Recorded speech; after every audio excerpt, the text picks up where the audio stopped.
Fellow citizens. The world is very different now.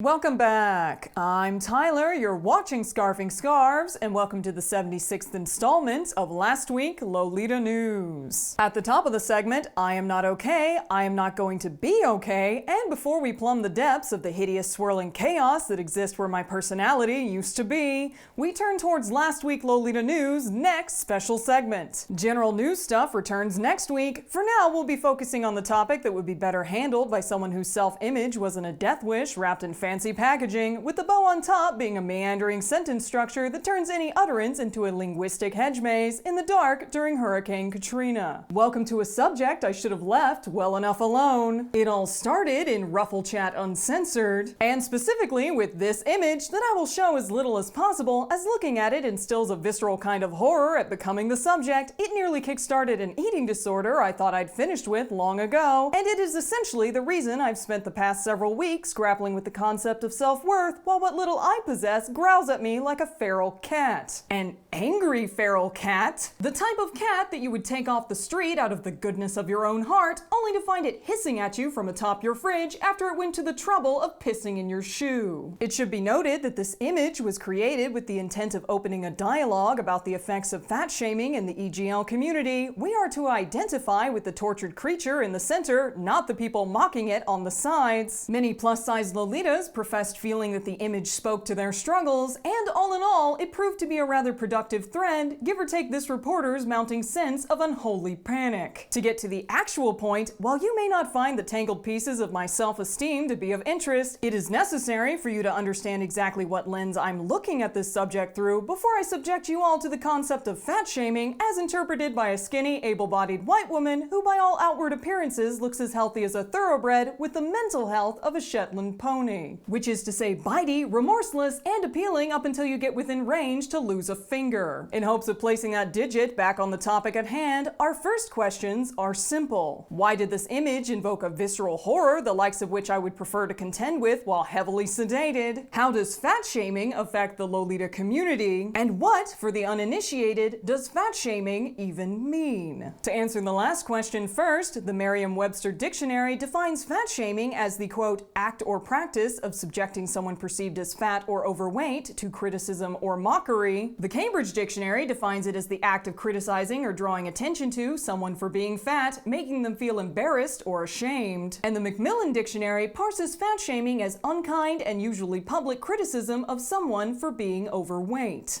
Note the key attributes are shame, criticism, and mockery. This will be important later on. But first, to understand fat shaming's effect on the Lolita community, we first must understand the roots of fat shaming itself. And I'm going to chop this hall of mirrors into 3 sections that hopefully will illuminate both the implications for the Lolita community and the reason researching this thing nearly had me assault a rogue light socket with an unguarded fork. Starting with the most common complaint from unsolicited comments, we begin with fat as a health issue. The most repetitive concepts can be boiled down to 2 arguments. 1, the idea that being overweight is unhealthy, and 2, that telling a fat person that they should lose weight is rooted in concern for their health. The criticizer's goal is by all appearances weight loss for the subject and improved health as a result. And while the world's comment sections when fat people are mentioned lead the experience to call bullshit on any such noble ends, we are, for the moment, going to take them on their word. We are going to presume good intent,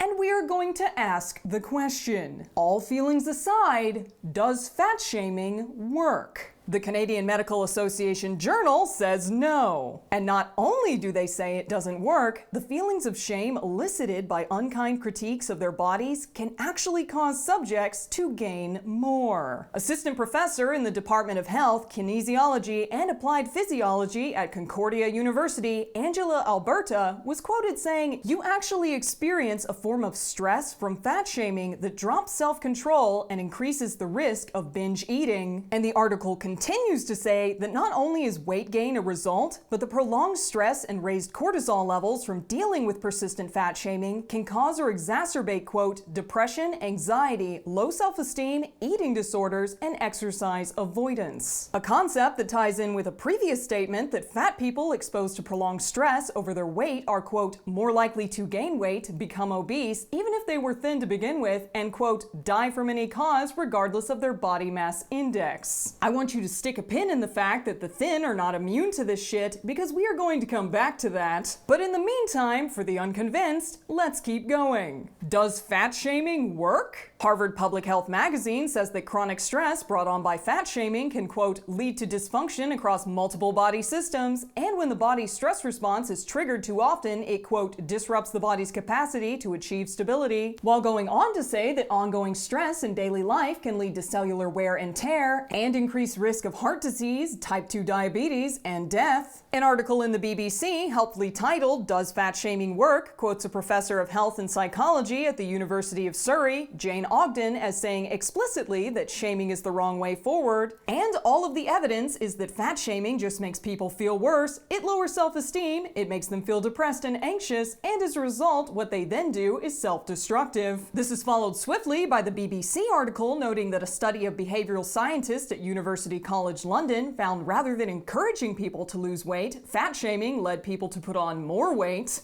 And while I would love to go on repeating essentially the same thing over and over, I think you all get the bleeding point. I did not have to sweat and scrape to find these results. I simply typed in, does fat shaming work? And the TLDR answer amounted to no, followed by self-destruction, weight gain, and death. It looks like the data is telling health trolls to get bent, and your excuse for policing people's weight on the internet is looking about as thin as the dick of the creature that sired you. I pity your mothers in the bedchamber. A knitting needle would provide more girth than the penile pipe cleaner that spat you out upon this world. But really, does fat shaming work? Frankly, I think we have our answer, but for the few holdouts that are still wringing their hands, those salt of the earth types that like a good old heaping spoonful of common sense, I'd like to pose my own question. How well do you take care of something that you hate? No, I mean it. Picture something that you absolutely hate for a moment. How inclined are you to give it the love and care that it needs? Not really feeling it? Now imagine for a moment that that thing you hate is your body, that you've been made to hate it by the people around you, and now you're supposed to just lavish it with healthy care and maintenance. And if you don't properly care for that thing that you've been made to hate so much, if your performance isn't perfect,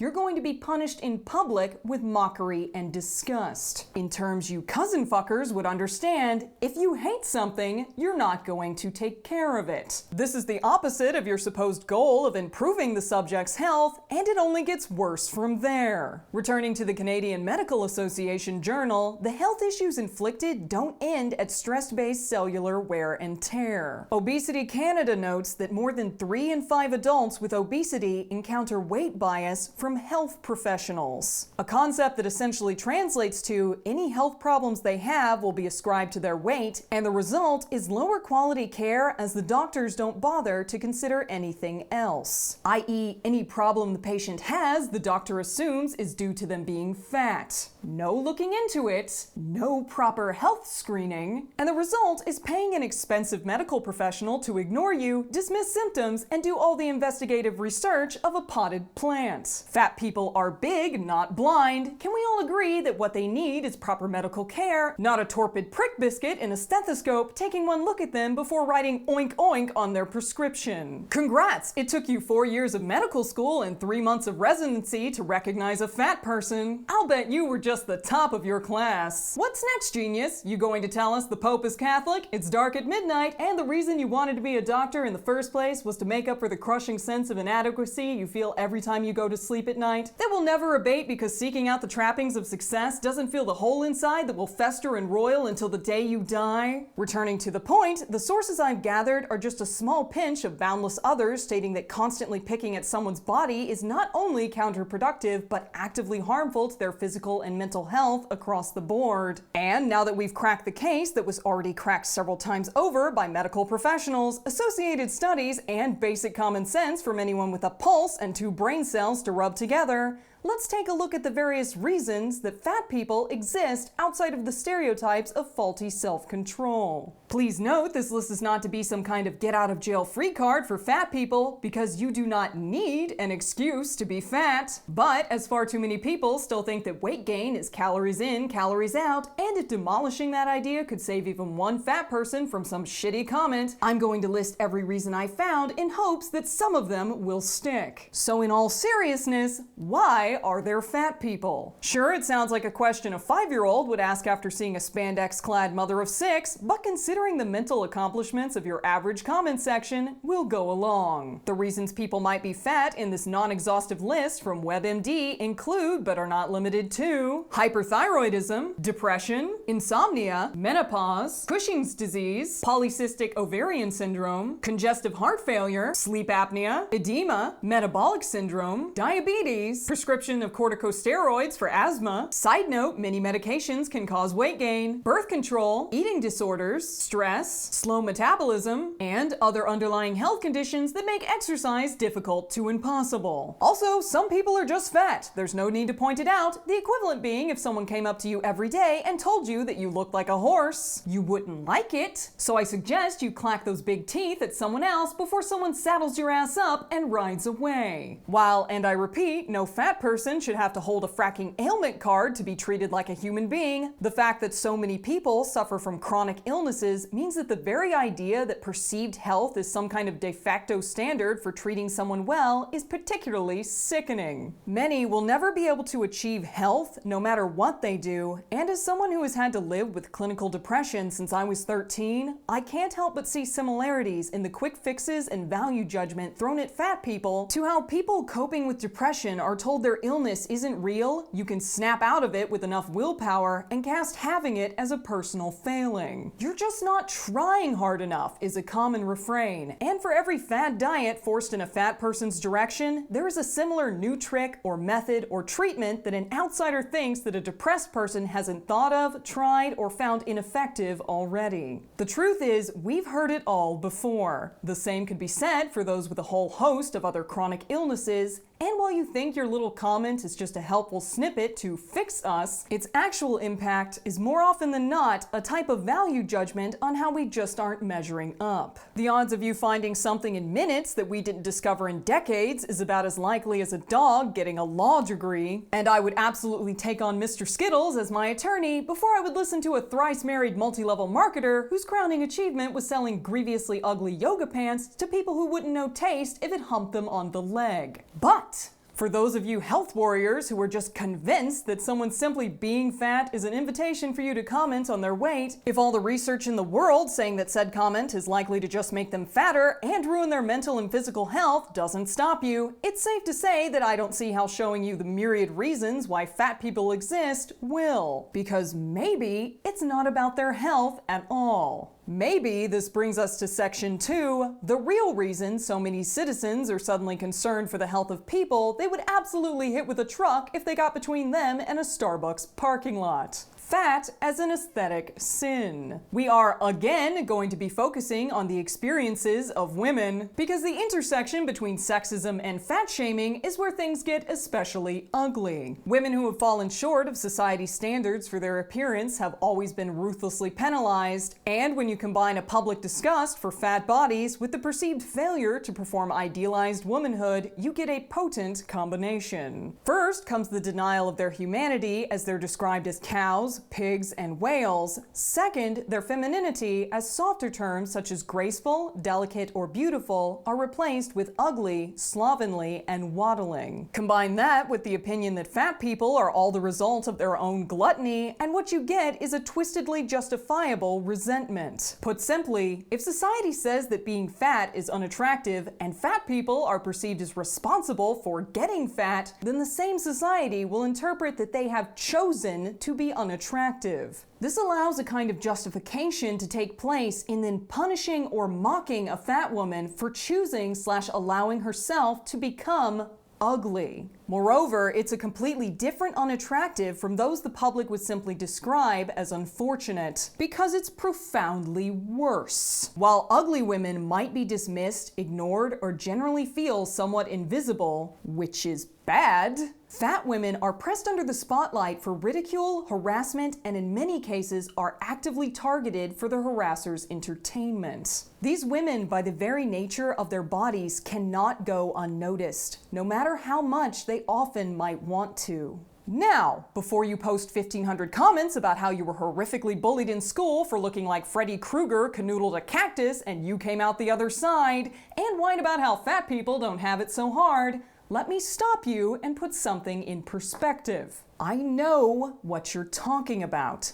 I know the knee-jerk urge to defend your suffering comes from a place of pain, and at the risk of undoing years of metaphorical therapy, I'm going to tell you a little story. Maybe the fact that I'm dressed like a coping mechanism humped a personality disorder gives it away, but I, like you, was also the target of bullying. Starting from having two very dedicated bullies who would throw rocks and sticks at my head in kindergarten, all the way to my later years where a girl would wrap her hands around my throat with witnesses and squeeze until I was on the floor, and with no one coming to my aid, I know what it is like to be on the end of a dedicated misery campaign. I know what it is to be consistently described as ugly, freakish, and weird, to be forced to sit alone in a crowded lunchroom and to have people decline to allow you to sit, speak, or even be near them. Point blank, I have first-hand experience with the isolation, friendlessness, and cruelty that comes from being known as an ugly woman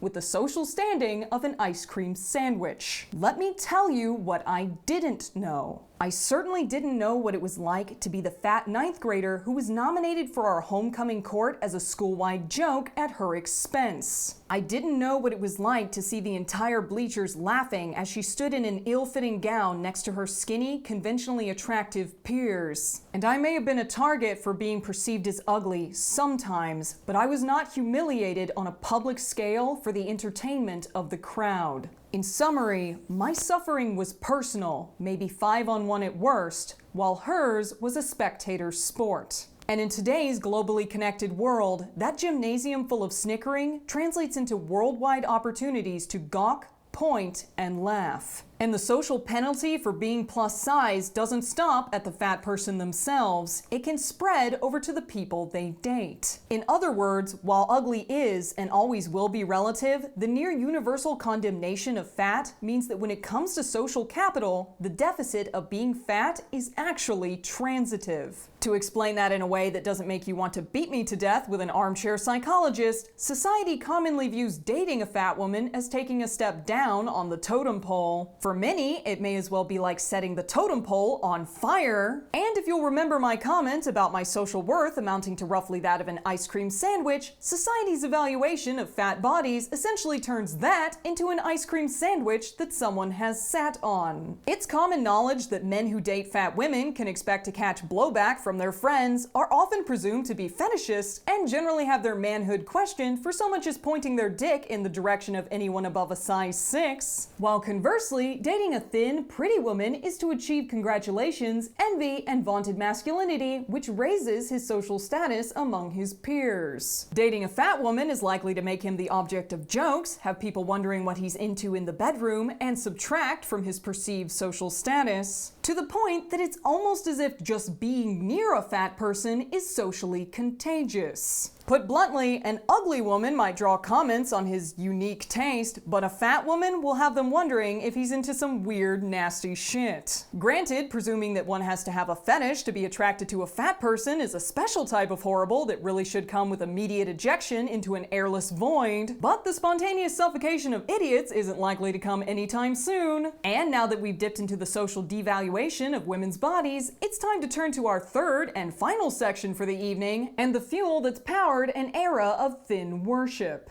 Fat as an economic reality. More specifically, we're focusing on the economic system that has left too many time and money poor, stressed, sleepless, and with no access to healthcare, along with a predatory diet industry that would sell you rat poison enemas so long as they could claim that their desperate customer base lost half a pound before bleeding out of their eyes. Take one look at the diarrhea-inducing diet teas that influencers and celebrities have touted, and you quickly realize that weight loss is a zero-sum game that you pay for out of the ass. Which is happy fun time speak for if you really care about the health of the people you've so generously criticized without invitation. The quick fix bullshit that wrecks said health needs to end. We need to stop pretending that this is an issue of personal responsibility and start addressing the widespread failings of a society that claims greatness while riddled with income inequality, associated wage stagnation, and racial injustice so baked into the foundations that the only reason this country hasn't snapped under the weight is that its people are far too overworked and underpaid to have any time or energy to advocate for the parity they truly deserve. Those of you desperately clutching your petticoats can calm down. There will be no redistribution of Barando in the frilly revolution. I understand that some of you are confused as to what the frack the state of the economy has to do with fat shaming, a point that I'm now going to address in the most Americentric way possible. Apologies to the one person in Belgium who still watches this channel. My understanding of your economy begins and ends with presuming that most of your citizenry is employed in hammering those little squares into America's breakfast discs. The waffle jokes will continue until I grow bored. In the meantime, let's break this tangent into bite-sized pieces and explain to you exactly what I mean by entitling this section Fat as an Economic Reality. But to do that,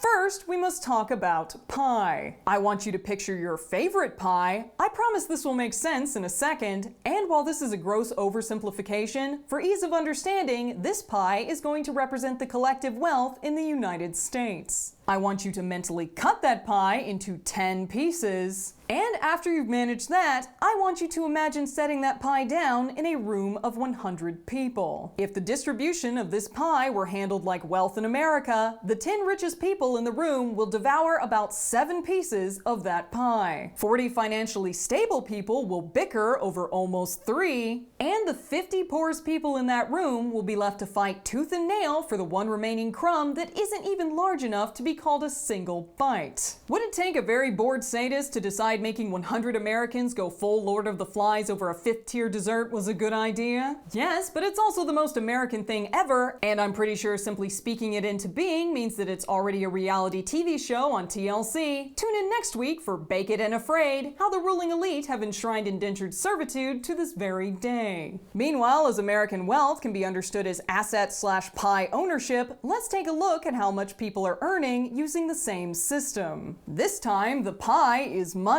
And to keep it grossly simple once more, at the current state of income inequality in America, the richest 10 people in that room hide 5 pieces of pie in the Cayman Islands. The financially stable 40 people hoover about 4 pieces. And the poorest 50 in that room get to struggle for the privilege of dividing one single piece among 50 hungry mouths. Now that you've heard enough about pie to never want to see one again, we can answer the question of why I took a right turn from fat shaming to run down the side street of wealth and income inequality, and it comes to this. Healthy eating and lifestyle maintenance is expensive in terms of time, energy, and money. A system that predetermines half its population share a paltry crumb of economic output is a nation content to watch its citizenry deteriorate mentally and physically. And to put what I just said in the Queen's English instead of term paper written by someone who would dry hump a thesaurus, given that, again, maintaining health takes both time, energy, and money,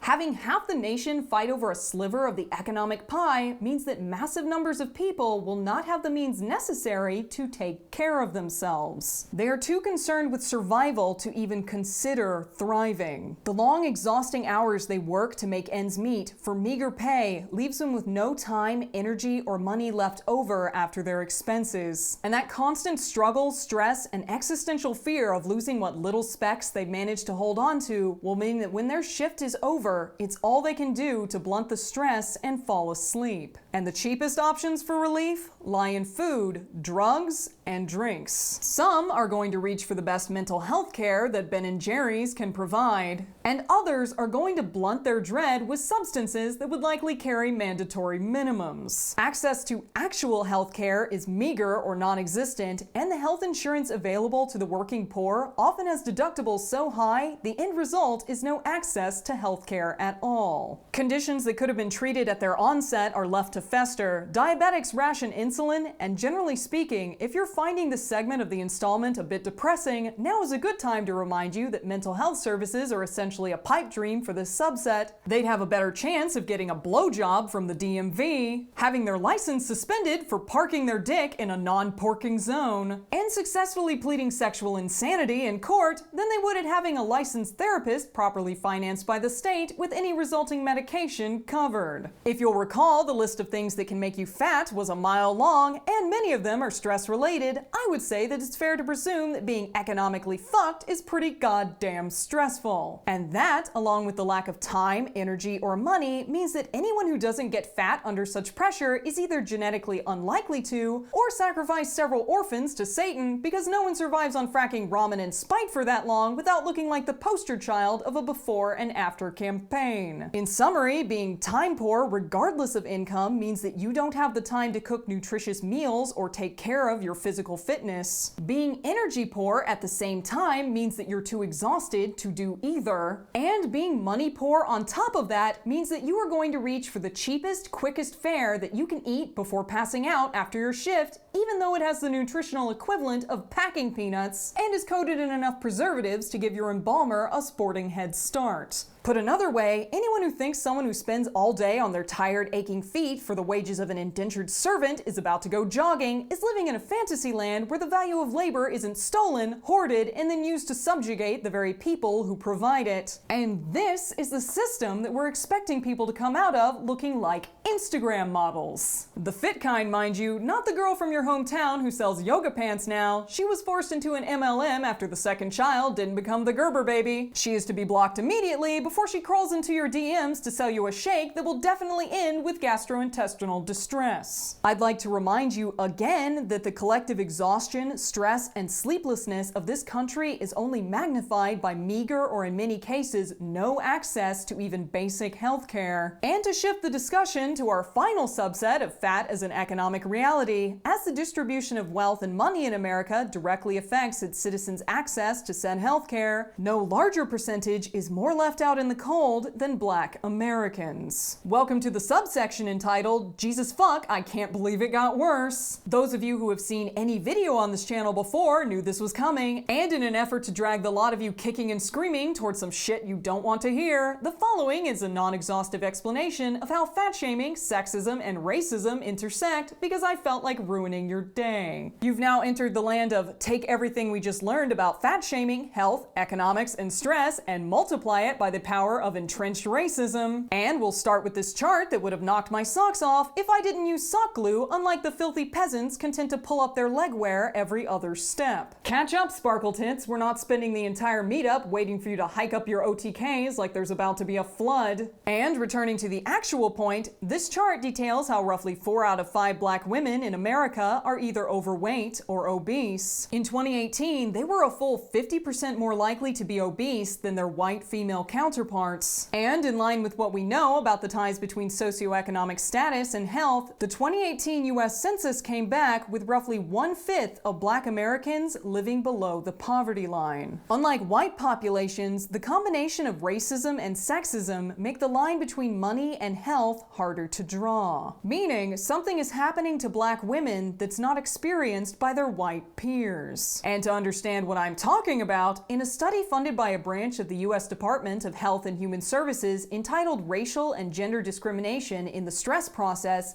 Implications for African American Women's Health and Well-Being, their findings suggested, quote, that racial and gender discrimination increases risk for poor health and low well-being. Said that, quote, discrimination events are linked to increased risk for hypertension, infectious illnesses, and lifetime history of a range of physical diseases. The study went went on to say that racism-related stress may be compounded by experiences of sexism, and even more pointedly, chronic and acute stressors associated with sexism are linked to women's mental and physical health outcomes. 20 points for telling you something that every woman already knows, but while we're taking a moment to point out the glaringly obvious, the same study found that Black women are more likely to be exposed to stressful events than other groups, and that their unique status at the intersection of sex and racial discrimination can, quote, structure economic outcomes by channeling women and minorities into lower status positions, blocking access to female and African American mentors and social networks that provide information and support. This is verbosity for simply being a Black woman in America is to face an entire economy set up to see your health and prosperity fail, trap you in a position that degrades you mentally and physically, and deny you the means to build the very networks and structures that would help lift you out of the pit you and Black communities across the country were purposely pushed into to grease the wheels of cheap, expendable labor. Granted, the end of that paragraph was my addition, but I like to think we can all agree that the legacy of slavery, Jim Crow, and continued de facto segregation in the US to this day plays a role in the economic and health impacts on Black America. But I totally understand if you think this study's results on the rise in treatment-resistant breast cancer for Black women who lived under Jim Crow was just a coincidence. Just like the high likelihood of Black women to, quote, live in segregated neighborhoods with high crime rates, increasing the likelihood of being mugged, robbed, assaulted, or witnessing violent crimes whilst being disproportionately vulnerable to sexual and intimate partner violence because of racist and sexist stereotypes that portray them as promiscuous and emasculating, can't possibly be construed as a socioeconomic lead weight that will suffocate Black women's health and potential. I'm also sure that anyone who believes these factors have nothing to do with each other likely rocketed out of their mother's sacred passage before smashing headfirst into a wall. While we're at it, can we talk about how Black women are more likely to live in food deserts with little access to lean meat and fresh produce? Their communities live under and are often targets for industries that produce high levels of pollution, and what healthcare infrastructure exists in their communities often consist of underfunded hospitals with outdated and broken equipment, meaning that even if you have health insurance coverage,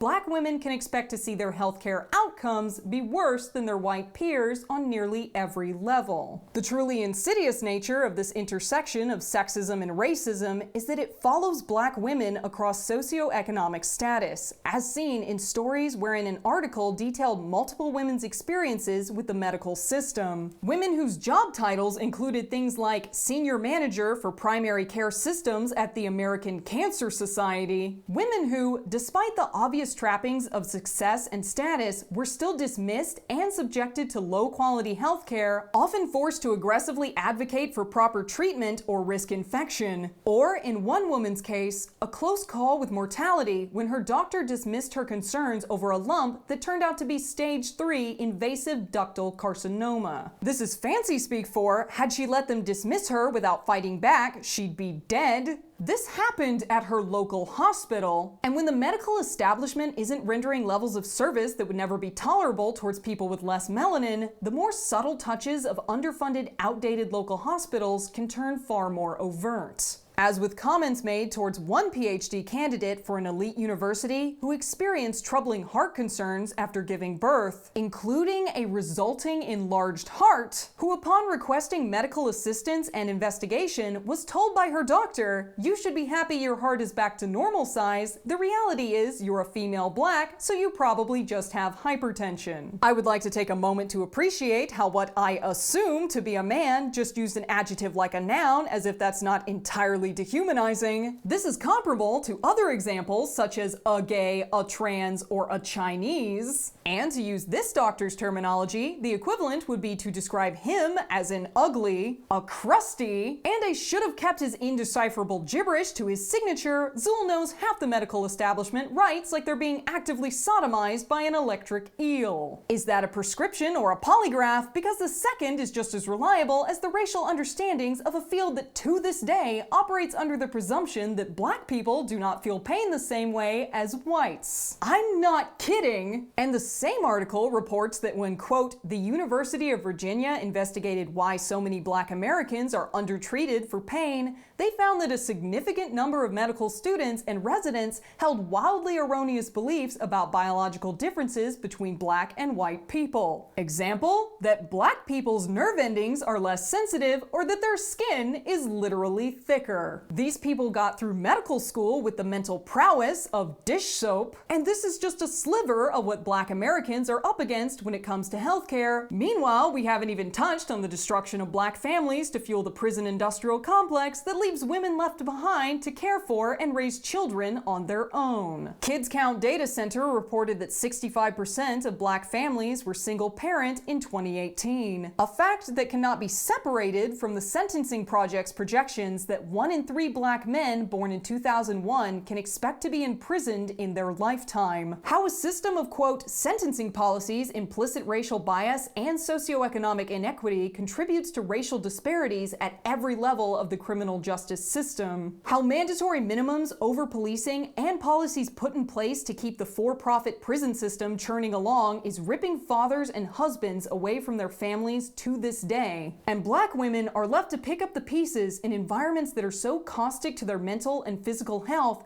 all the while being stereotyped as angry and emasculating, yet hypersexual, and expected to obfuscate all of this whilst performing strong black womanhood on top. There is a whole subset of Karens out there who would slip a disc if a clerk so much as looked at them funny. Meanwhile, black women are out there carrying their communities on their shoulders while navigating everything upside down, backwards, and under the type of duress that would get any film about their accomplishments mistakenly pronounced at the fracking Oscars. La La Land was hard to watch, even for a musical. The last thing the world needs is another song and dance to Hollywood jerking itself into circular completion. Even more pronounced in the wake of everything pressing down on black women's shoulders is the societal obsession with health is entirely focused on outward appearance. The standard that has nothing to do with health at all, and in fact doesn't give two shits if you eat utter garbage so long as you're skinny and attractive on the outside, has the utter audacity to judge these women for not properly decorating our collective field of vision to society's standards. Don't pretend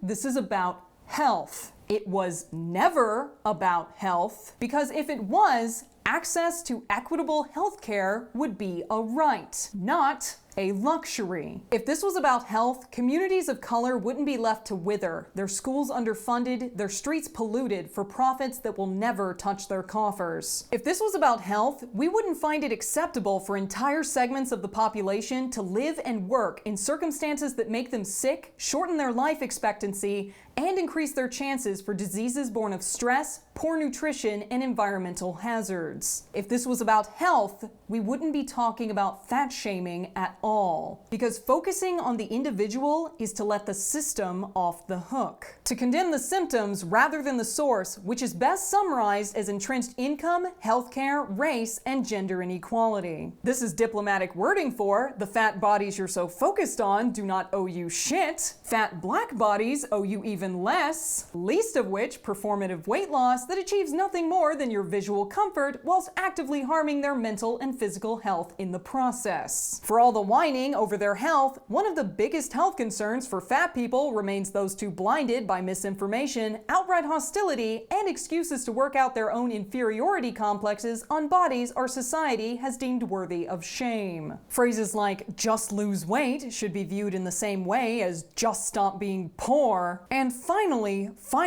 as that wraps up our third section, we return to the presumable reason you turned to this video in the first place, otherwise known as what the devil does this have to do with the Lolita community? Why did I lose all pretense at brevity over seeing one pig and a dress? And to finally address the topic I promised to touch on at the top of this endurance test, Why the frack should anyone who isn't fat care about fat shaming at all? The second and third ones are interconnected, so we'll tackle them first. And the single most reason that I lost my shit over this fracking image is quite simply that I have in the past had an eating disorder. This picture brought something to the surface I thought was long gone. And to my horror, I was forced to deal with a space in my brain that hadn't changed one bit since I recovered. To touch on why those of you who have never been fat should care, I want to share what makes this so insidious. I've never been fat either. I've been described as skinny my entire life, and I still developed an eating disorder so persistent that I ended up in the hospital for heart problems brought on by the stress of slowly starving myself into non-existence. All that because I wasn't small enough. And the same undercurrent of judgment that fat women are sucked into swallowed me whole. Online mags, Insta accounts, models, and communities tell us that thin is beautiful, desirable, and best. Diet culture is full of thinspiration by any other name, before and afters are baked in, and even the fitness-minded can sport waistlines so small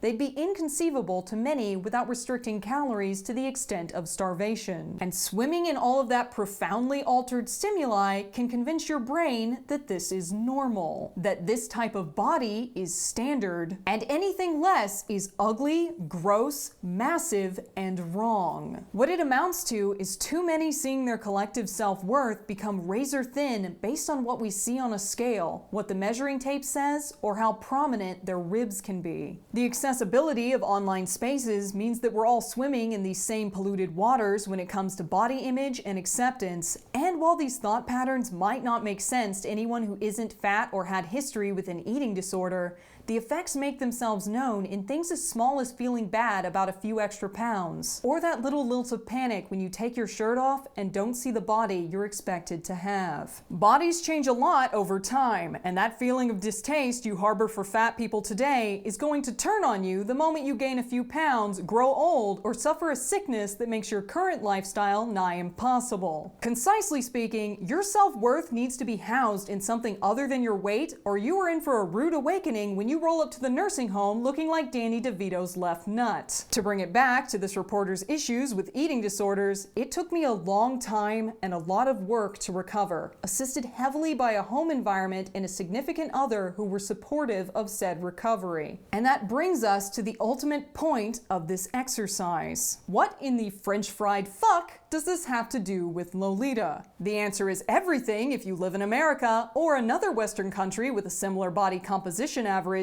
I've addressed this in past videos, but while major and indie brands have made strides in providing larger and custom sizes, the fact of the matter is the majority of EGL is produced in countries where the average body size is notably smaller than those in the West. The clothing is produced with their country's average body size in mind, and as a white American woman, the question of how entitled we are to have Japanese brands cater to our body types is an uncomfortable one that I honestly don't have the answer for. A lot of Chinese Taobao brands seem to be making custom sizes just fine, but again, I feel real squicked out about telling Japanese people what to do with their niche clothing brands that weren't designed for me. But then again, I don't go a day without demanding more shoring, so maybe fuck that. They want to sell to Western markets, maybe it's high time they pretend Western bodies actually fucking exist. I know we've gone from mental shrug to give in to my demands, but I'll be fracked if Angelic Pretty can't be asked to accomplish what Meta has already done before. If that Barando Waffle House can sell triple stacked pancakes,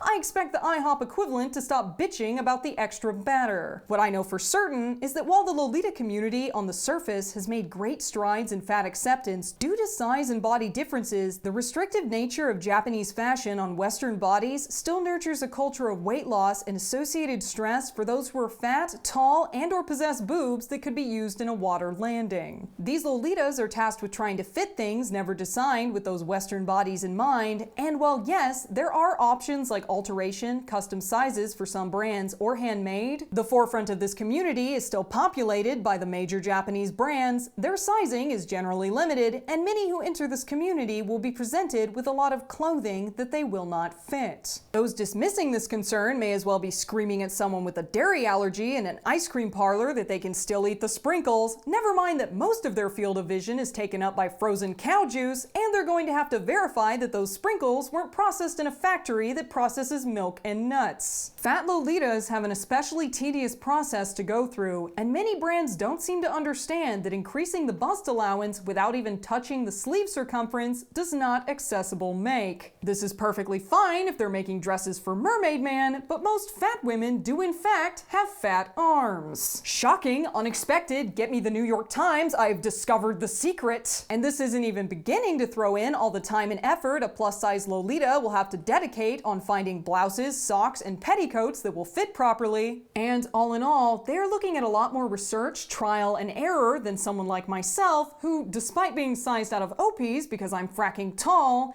can wear every single APJSK that isn't cut for someone whose tits wouldn't show up under a microscope. That said, for all the emotional and physical challenges foisted on plus-size Lolitas, the thin are not immune, and the shame associated with feeling too large for a dress can fuel or restart eating disorders, self-critical thought patterns, depression, and a general distorted body image that makes health and enjoyment of this fashion next to impossible. What I'm trying to say is that the abuse, anonymous or otherwise, heaped on fat Lolitas and women in general is a result of an undercurrent of pressure we're all swimming in. A societal ill that doesn't stop at the doors of this fashion and in fact runs even more rampant, as not fitting into these restrictive sizes exacerbates the feelings of shame. So while it is absolutely true and amazing that Lolita fashion provides a haven for women and others to see their bodies as more than an outlet for sexual attraction, instead allowing the wearer to revel in a desexualized femininity that takes the focus off the physical form and instead emphasizes an aesthetic statement, a rare and powerful balance of modesty and taking up highly visible space without apology. Still, too many are made to feel left out in the cold for not fitting into a standard that the majority of this country does not live up to. Because if roughly 71% of adults in the US are overweight or obese, the fat bodies being made to feel othered are the standard. Bodies need clothes. And it is time that instead of shaming and pressing an entire population to change, hide the evidence of their existence, and perform for the comfort of people who do not see them as human, we expect the industries who expect to make money by selling us clothing to make it with how our bodies actually are in mind, not how these companies want them to be. It is time to dismantle the cult of garment size in this community, and while this won't happen overnight, in the meantime, it's time to embrace that if something does not fit you, it is not you who need to change. It is the dress that needs to be altered to fit you. A sentiment that I will use as a transition point to hand out some actual health advice to fat women and Lolitas in general. Any health regimen that treats fat bodies as a problem to be fixed is not looking out for your health. Everything we've learned about focusing on someone's physical appearance and resulting feelings of shame tells us that it worsens health outcomes across the board. And the truth is that your real journey towards actual health begins with accepting the fact that your body deserves love and care as it is now without modification. This is hard. I know it's hard, but I will say it again.